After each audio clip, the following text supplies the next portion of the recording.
It's thinking. Hello. Hello, all. Now we're live. Yay. All right. I'm going to finish knitting this row too. So, because, that's important. All right. Go live over there. Yay. Okay. So, hello again. Well, I'm just here, but now I'm back again. But now I got Q instead of Dean. Right. Yep. Right. I snuck in and took, oh my goodness me, I'm just going to have to get rid of that. I snuck in and took over Dean's space while he wasn't looking. That's right. Perfect. All right. Yeah, that's a good plan. We are chatting about spinning. Mm-hmm. Yay! Want to talk? Yep. Always fun to chat about spinning. She is in the hashtag. Mm-hmm. So, yes. We're chatting about spinning even though Katy is knitting. Well, I'm getting there. I It's all good. I don't know what the next color is after the peachy color, so Uh-oh. It's a surprise. Okay, fair enough. It's a surprise. Okay. Today we are still chatting about The Spinner's Book of Yarn Design by Sarah Anderson. Yay! Yay! Okay. And this week we are chatting about pages 60 something through 60 something. No, it should be 76 to 78. It's center pole ball plying. Either that or I read the wrong assignment for the class today. Nope, that works. Okay. So today we're doing pages 76 to 78. Did Katy read? No, she did not. This is very much resorting back to college days, so we're not going to talk about that. But Q is well prepared and actually has center pole balls to talk with, and a knot pin. And I don't have any of those things. So it makes it sound actually, I do have a center pole ball, but it's for like spun yarn. So that's pretty. All right. Well, I can't say I was terribly successful with this, but I do have all of these. I do have visual aids. Yay! Because it occurred to me. Right. Go ahead. Terrible at center pole ball plying. Me too. It always ends up being a giant mess. No matter what I do. I haven't tried it. The closest I've come is plying from the wrist bracelet, which is a different thing entirely. And the Andean plying. And I thought we were talking about that too, but I think that's next time. And that's next time. Yep. Okay. Good. Yep. So, hello again, Marlin Farms. Hello, Marlin Farms. Today, theoretically, according to the schedule that the teacher set, and I was not the teacher in this scenario, this week is just center pole ball plying, which Sarah Anderson does on a Nosta pin, which sounds like something. She handballs her center pole balls. Yep. I don't handball, and I don't hand anything. I put it on my little ball winder and wind it up into a center pole ball. I am right there with you, but for this particular day, I actually broke out my Nosta pin. This is a Nosta pin. It sounds like something that you ought to have in the Great British Bake Off in like the technical challenge. One of those tools that nobody has ever seen before. I wonder if you could use it as a rolling pin. Not very well because, although it would be tempting to try. Now you got me thinking, because one of the things about a Nosta pin is it's actually tapered. I'm trying to actually fit this in the frame. There we go. Yeah, so it's not a giant taper, but it is a little tapered from the base to the tip. So I don't think that would work well. On the other hand, you might be able to use a rolling pin as a Nosta pin. I'm not sure the taper is required. But this is a tool. I would not have one of these except for the fact that I picked one up off the Free to a Good Home table at one of the knitting retreats I went to this summer, because Katy and I were already talking about doing this. And I was like, you know what? I bet it would be good to have one of those tools. And Nosta pins are like a lot of other fiber tools in that, they all look roughly like this, but they're made out of a variety of different things. And, they are. And they are also, I think it's awesome that Sarah Anderson does her center pole ball plying her center pole ball creation with a Nosta pin. I'm right there with Katy. I do not do that. I use a ball winder. I have a couple of them. And I am sure that there are wonderful reasons for using the Nosta pin, but I am not sure what they are. So it will shock nobody who knows Katy and me that what I think I can safely speak for both of us when I say, if you want to try center pull ball plying, get your center pull ball together however you feel like getting it together. One advantage of the Nostipin I can think of, when I was practicing with it, I was using applied yarn, and so it was a balanced yarn. When you are winding onto when you're winding a center pull ball on a ball winder, the process is very fast. Even if you are cranking relatively slowly, you do still have to crank fast enough that the yarn does not sort of hesitate and get snarled up. And the possibilities for snarling, especially with a highly twisted singles, are pretty significant. Whereas a Nostipin, just the mechanics of how you do it, you do have an opportunity to try to avoid that problem. So I can see that might be helpful. Honestly, I mostly ply from the bobbin. See, as I would pull it off the bobbin, I would pull more than I was actually loading onto the Nostipin, and so I would still end up with the tangles. Yeah, I can see that. I have done it, and it's just it's incredibly frustrating to me. So, yeah. You and a lot of people. And why? I mean, if your life goal is to be frustrated by spinning, we are probably not the right people for you, because, we love spinning. And our life goal is to be like, this is fun and you should give it a try, and you should make the yarn that works for you in the ways that you want to. But a Nostipin is a useful tool to know how to use. I wish that I felt comfortable actually demonstrate. Well, I guess I can do a little bit of a demo online if I can get it properly centered. This is actually a center pull ball and this is the applied yarn that I spun from some of my mops. And so I was just using this because this is a yarn that's going to go straight into student yarn. This is not a yarn. Can you hold it closer to the camera? I can. Can the camera actually see that? So that's these colors are colors voted most likely to need a mop when I'm dying. 'Tis true. They are, I'll tell you what. So with a Nostipin, this is going to be challenging, I think, but I'm going to give this a shot. I'm going to back up a little bit so it's a little more visible.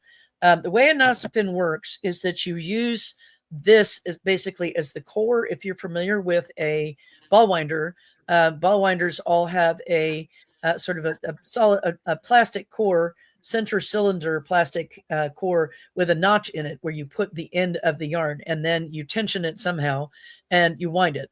On a Nostipin, Nostipins are a little bit like a nitty knotty in this way. Nitty knotties being great tools for scanning hand spun yarn or yarn that you're disentangling from some other put up.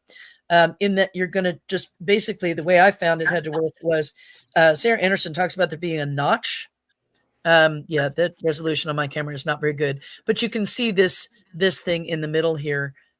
This is, I think she would consider this to be the notch. I will tell you right now, it is not real notchy. I did not find it to be notchy at all, in fact, and so I guess it was nacho notchy. Is there not a notch down at the base at the handle? There no more than there is next to the bit. Yeah, and also crap lighting. Sorry, guys. So I'm going to try to do this very quickly. The arm thing that I'm wrestling with is as a nerve component, and so my fingers are going numb. So that's not going to make this any prettier, but I will try to demonstrate it. And it's actually pretty simple. Basically, you wind the yarn that you're making a center pull ball out of on, and I'm going to hold it because, as I said, my notch is not very notchy. And then you wind a little bit together in the middle just to get it started. I'm going to push this together. And so once you've got a little bit of it wound, then you start winding around that. You start winding around that. Sort of like you're making it. This is really impossible to demonstrate properly. But sort of like if you were winding a ball by hand. You're going at like a 30-something degree angle. Yeah. And you're just going around and around, and you're building up like 3 or 4 wraps in this one, and then you keep moving around. Yep. All the way around. And so then you just keep starts to cross. Right. Mm-hmm. And so after you've built up a little bit, you move up and you wind a little more and you build up on top of that. And what you wind up with is indeed a center pull ball. Now, Katy said I had center pull balls to talk with. I'm afraid I have not trained them yet to actually talk. So I'm going to have to do the talking for them.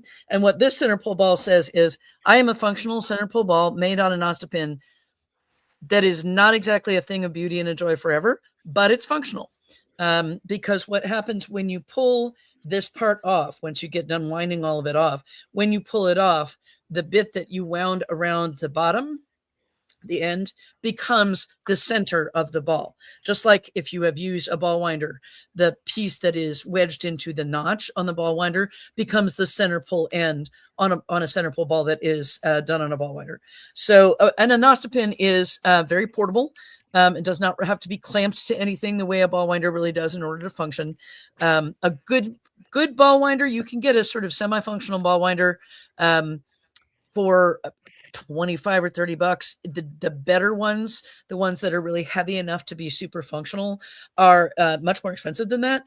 Nostopins are not terribly expensive. And if you know someone who turns wood, you might actually be able to get them to make you one for, practically nothing. And they are, as I say, they're very portable. Mine lives in my nitty naughty bag. So, useful tool. Glad it exists. Thank you, Sarah Anderson, for writing about it, and thank you, Katy Turbeville, for assigning pages 76 through 78 in Sarah Anderson's book, so that I had to actually find my Nostopin and use it. I'm sorry that I failed at finding my Nostopin. I know I have one somewhere, but I don't know. Yeah. But you travel the country in a. I actually think it's in a box Mm-hmm. downstairs here, but I'm not sure. Like that's where my stash lives, is here. So it I knew I probably could is in find the mine. spinning box. Yeah, there you go. That would make sense. So I have never plied from a center pull ball. So Katy, can you talk about that? Yeah, so it's a fun process because basically what you're doing is you're taking from the center and then you're taking from the outside. So I'm gonna use one of these balls that I'm actually knitting off of because it's really easy to get a hold of. So right now I have a strand coming off the outside, and then I'm gonna see if I can find the center pole actually. So what's really fun when you are doing this is that you can use the whatever Kate you have, whatever Kate you have chosen to embark with in this life. And it can be not your normal Kate. That is totally acceptable. And I can't find the center now. Because that's normal. There it is. Okay. This will work. Okay. So typically you'll have a center like so, and then you'll have the outside like so, and they will not be so beautifully balanced. But they'll be coming off the ball in this situation. And as you are spinning and plying them together, so you will set them up on your leader to go into your spinner, and however you're spinning, if it's drop spindle, if it's e-spinner, treadle, whatever you're using, doesn't matter. But what's going to happen is as you pull it, it's going to like come off the ball in this manner. So you see how like it's both at the same time, and they start twisting around each other. And so you have to be really careful and keep up with where each side of your yarn is, and making sure that you're not adding too much twist before it actually gets to the point that you want to add twist. Yes. Okay. Fair enough. Does that make sense? Like, because then it just becomes a big giant knot because everything is, single plied and still a little felty and still grabbing onto its neighbors, and it's slightly like overspun in some direction. Right. Which makes not the direction you're working in. Why would you do this, do you think? I mean, what is the advantage of plying from a center pull ball rather than from a bobbin? So what is interesting about it is when you're doing a center pull, is everything is right here in your hand.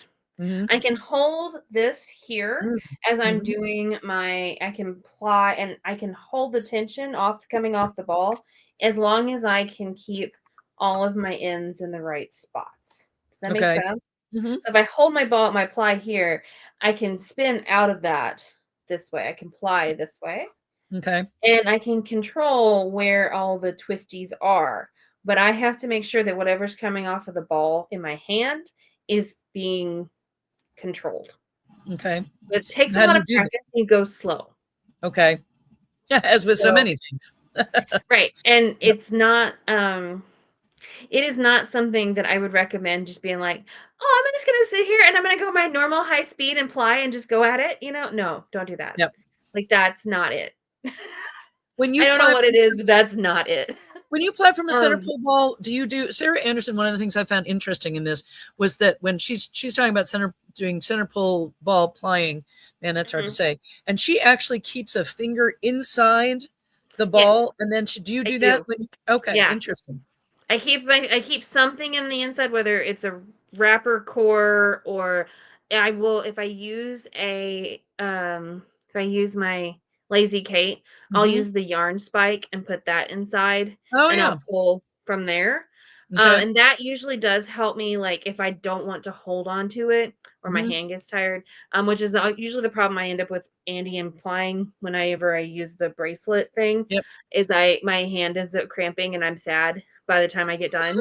Yeah. I'm Yeah. like really, really sad and I'm attached to my wheel and I'm like, it's like, And you I guys can't have make that to it look for. all. We're doing that next week. So I'm hoping that Katy will bring the Andy and plying bracelet and be the demo person for that next week. But It'll be a very small skein because they this is really good for small amounts of yarn. This mm, is a great way to manage so that you're not using a full bobbin and trying to be like, okay, the only thing I can do with this, because it's literally like, a quarter of an ounce of fiber right. and I don't want to chain ply it. I want it two plied or I want it, whatever.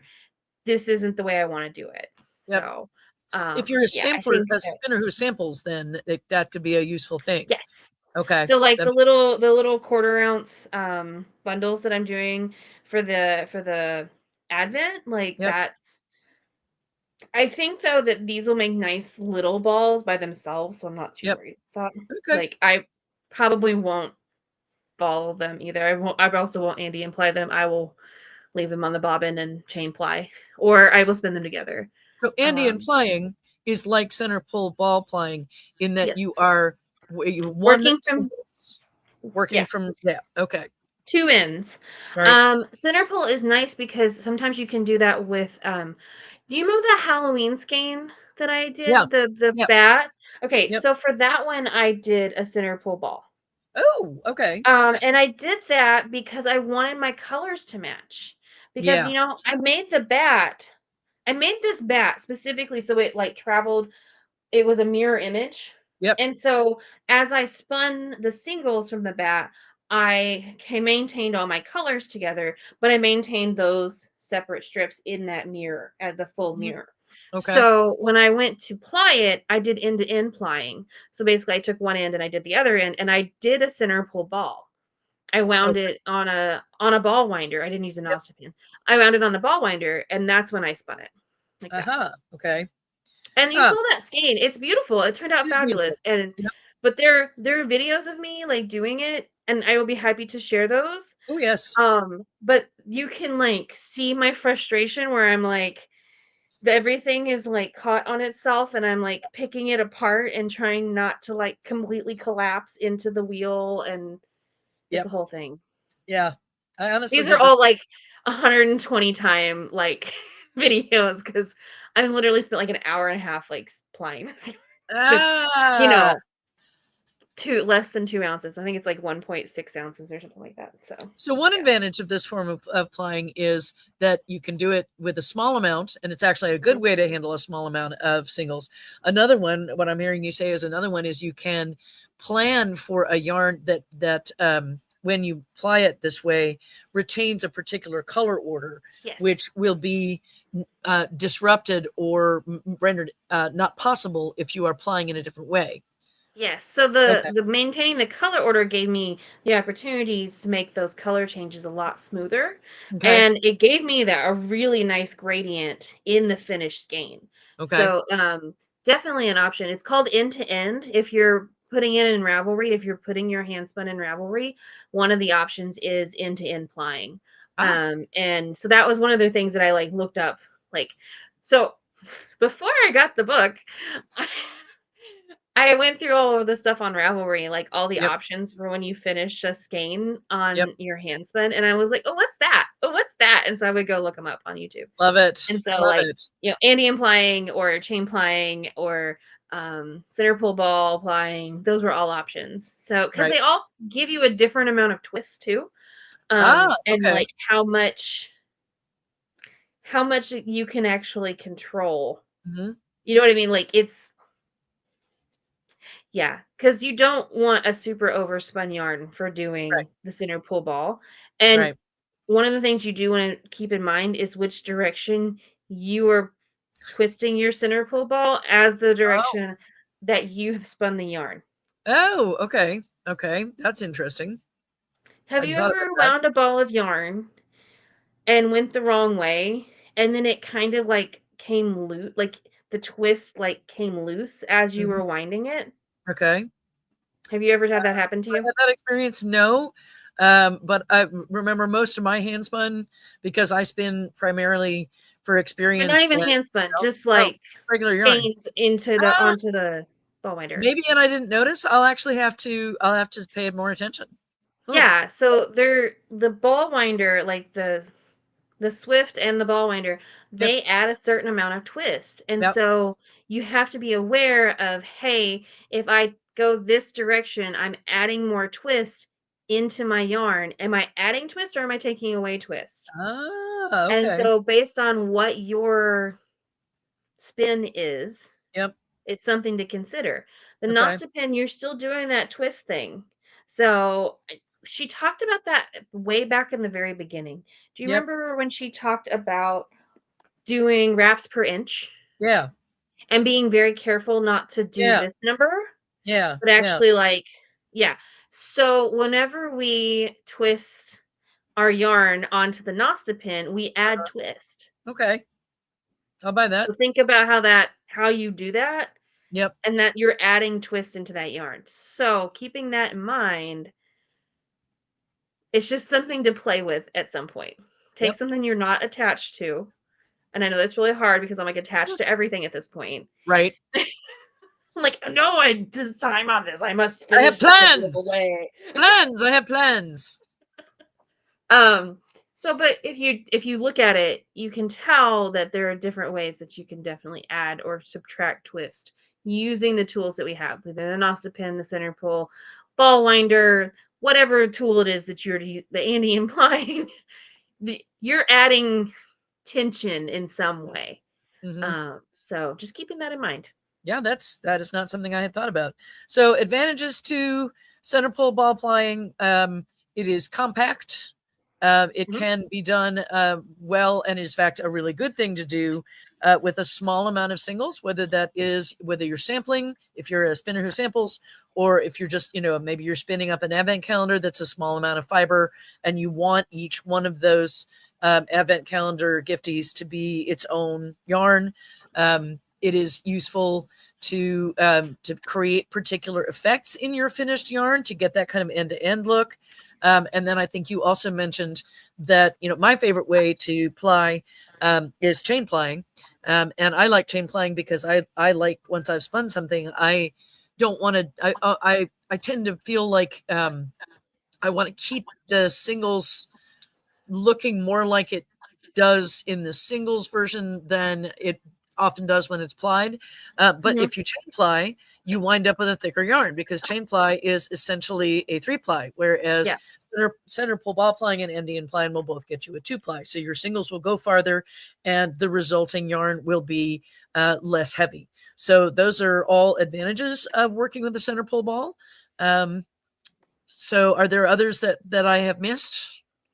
Those are the ones I can I think think of. those are And the then, main ones. And then being able to control um where your twist is yep, and yep, how much twist you have. Because like I said, the more you manipulate it, right, the more less you have control over whether, oh, I've overspun this immensely. If I center pull ball this and I make sure and wind it the opposite direction that it's spun, right, and that gives me a little more leeway into going into my single where having a more balanced spin without having to, worry about, okay, this is still leaning one way or the right. other. And of course, Uh, there are ways to fix that problem if it is a problem, other yes. than this, like running Yes. back through, running the whole, spinning, putting the entire yarn back on a bobbin and adding or subtracting twist. But this is one way to control for just putting or not putting additional twist in at the plying stage, is to, Mhm. watch how you're creating your center pole ball. Okay, cool. Yep. Still not sold on the Okay. Nospin as a tool for me, but I'm grateful that it exists, which is a relatively patronizing thing to say, because a Nospin, Nospins are an old tool. They are They're they're very a historical accessible. tool. Yeah. Yeah. They've been around a whole heck of a lot longer than the ball winders that a lot of us are familiar with from yarn stores and stuff like that. So I guess I would just say that I think my deal is that I'm used to winding on a ball winder, but I'm grateful that Nospin exists. Thank you, whoever thought of that, however many hundred years ago, because it is a tool with its place in the arsenal. I think it may have also come from a point of I have a distaff Yeah. and I have a tool that works really well for something. How else Oh can I use yeah. it? Because That's they're true. very similar in shape That's overall, very interesting. um, Now I wanna know. and really in use. Yeah. So, I mean, they're there to hold your fiber in some way. So, Cool. um, and I would also guess that before we had Lazy Kates, maybe that's why they're Lazy Kates, is because you didn't have to wind it onto a Nostipin. Yeah. And Yeah. so I don't Yeah. know. I don't know the history of the words. No, I don't either, and it's interesting that There's a lot Sarah of people Anderson who doesn't ask, and wage I'm you, like, but I've never seen anything about it. So that's well, something I will look into at some point. yeah, now you got me curious. So maybe next week or next time we do this, since the next one that we have scheduled, is next Tuesday. And by the way, I apologize to everybody for not doing this last night. That was my request of Katy, because I've got medical issues going on that are affecting various things, including I had not at that point had any sleep for 2 days. And so I was like, I would like to have a night of sleep before we do this so that I maximize my chances of making any kind of sense. And she was very understanding. Making all kinds of sense. Okay, so I've been putting off opening my night 2 of Oh, my Advent. So let's see would it. you like me to do that now? Yes, that's a great way to Okay, close this. Let's see it. Let's see it. great. We're So gonna do this this. is for Okay, Stag and we're gonna Spindle, right? move some things around. Yeah. Okay, because I know you said that in your live earlier, but I Yes. think we have people watching who were not there. Which, if you are watching, we're delighted that you're here. And if you are watching and you were not watching earlier, Yarn Adventure Truck goes live every Wednesday at 7. Yes. 7 is, well, it's central time here. Next month or next week is Christmas Eve. We will Yeah, still go live on Christmas Eve. It'll just may be abbreviated because it's Christmas Eve. we will be kicking off our first viewing of A Christmas Story because it's my Woo! favorite. All right, so Woo! this is the box. Oh, nice. Oh, look at that. And it's the Stag and Spindle Winter's Wheel, a Scottish spinning advent, and it's all about the Yule and the wheel turning of the wheel, as in the pagan Yule calendar. Oh, So, the turning of the year. Okay, cool. and so what's really cool is that he included some simmer kits. We got Nice. some yummy simmers. There's a great little letter about how to do the advent and how exciting it was. So this was night 1. So here you Okay. go. And I showed it off earlier, but I'll show it again. Oh, and it's So if beautiful you too. haven't opened yours up, I'm sorry, spoiler alert, here it comes. So this is Winter Sunrise. Oh, is that pretty? Look at And that. it's a Corriedale and Merino blend. Okay. And so that's night 1. And obviously I haven't spun it yet, but there's a whole prompt and everything with this. Hey, it's Heather. Ooh. All right, so night 2, here we go. There's number 2. Okay. I'll show you All right. Man, his packaging on this is just gorgeous. All right. Okay, so 2. It has a little envelope. All right, this is Evergreen in Cairngorms. It's a Shetland Merino and Stellina mix. Ooh. 63, 25, 12. Ooh. What an I interesting bet that's mix. supposed to be a little more than that. No, that makes sense. Okay. Evergreen in Cairngorms. Deep in the Cairngorms, evergreen forests have been seen as sanctuaries protected by unseen magical folk. Highland legends tell of fairy brands that watched over the deer and cattle, ensuring the health of the herds even through the coldest winters.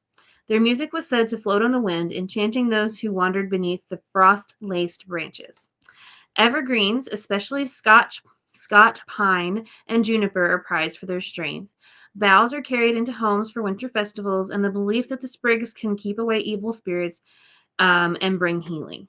And then there's a whole prompt about the quiet strength within and what helps you stay rooted and anchoring yourself and all those things. So, yes. Wow. The tradition of evergreens and hanging them on your home is part of like the spirits and keeping away evil spirits. It's also very refreshing. Juniper is often added into a lot of different spirits. Tinctures, it adds that piney peppermint flavoring, mint flavoring, which we all find enjoyable. And it also helps with clearing your lungs, and there's a couple of other medicinal properties as well. So, wow. Okay. what are things I have learned in the last few months? So, I'm quite anyway, impressed. here you go. All right, here we go. The reveal. Oh, wow. Isn't that pretty? Oh, is that pretty? Oh, man. I'm excited about that. That's gonna be Love super. that. Bye, Ah, Heather. so pretty. So yeah, I'm okay. just So we're a bit eventually gonna jealous now. spin this. It's gonna be amazing. Yeah. Yeah. Oh, yeah, there you go. Jazz says she was busy last night, so this worked out well for her. Oh, pretty. To Wow. watch us tonight. So yeah, I will be spinning, but yeah, this goes in my little journal, and then eventually I will answer all the questions in my little thing. So Wow. there you go. That's very cool. But yeah, that's why we hang that's why we make garlands out of juniper. It's a protection from evil Okay. spirits. I bet that's very cool. To drive Based the on the cold winter away, traditional as it were. Yule pagan ceremonies. All right. So, Lots of those. which are not actually tied to any specific date or time. You are allowed to do it when you want to. But if you are not, if you are wanting to be more traditional about it, Mother's Night is on Saturday, and Okay. then solstice is Sunday. So, Oh, excellent. yeah. Okay. Yes, winter solstice, longest night of the year. Also, it's going to be dark. The new moon is on Saturday night, so Oh, wow. really Oh, dark gosh. for a That's really very long nice. time. And interestingly auspicious. I bet there are people out there who know a lot about the meaning of those two things happening the same day. Yeah. So lots of fun. It's all good, and we're having a good time. So, yeah. So Stag and Spindle is the advent that I'm doing, and I've Okay. absolutely loved it. Yeah, Jake was fantastic to work with. I believe he had a couple more in the shop still. So if you're wanting that, go check that out on Oh, yeah. his website, Stag and Spindle, and they're from Pittsburgh. So, or the Awesome. Pittsburgh area. Yep. All right. That's all I Fabulous. got. What are we doing next week or whenever we get back together? I guess it's next Next week. week, It's we're Tuesday. actually doing Andy and Plying, which is what the other thing we talked about today. Andy and Plying, which Yep. is pages. It is pages 79 through 81. All right. So Yeah. next week we're doing a thing that we sort of talked about this week, but we will talk about it again. And We're gonna make some turkey claws. oh god. And you get to explain that. Okay, great. Yeah, no, Andy and Plying, the biggest risk of Andy and Plying, as far as I'm concerned, is cutting off the circulation of whatever hand you're using. So As long as you don't do more than like 200 yards, you're fine. yeah, I know, but and meanwhile, Single. all the people who have never done Andy and Plying are like, "What are they doing? Oh my god, I'm terrified now. I'm never going to spin." Don't do that. No, it's It's fine. all wonderful. No, it Actually, really. that was one of the first things I ever did. I didn't have a Kate. I started with Andy and Plying. Oh wow, I actually okay, started with chain, and then I went to Andy because I had leftover, and I was like, "What do I do with this?" very And so cool. I learned how to do it. Well, So there you go. save that story for next week. All right. Until then, happy crafting, y'all, and we will see you next Tuesday night at 7, hopefully. Arrivederci. All right. Bye.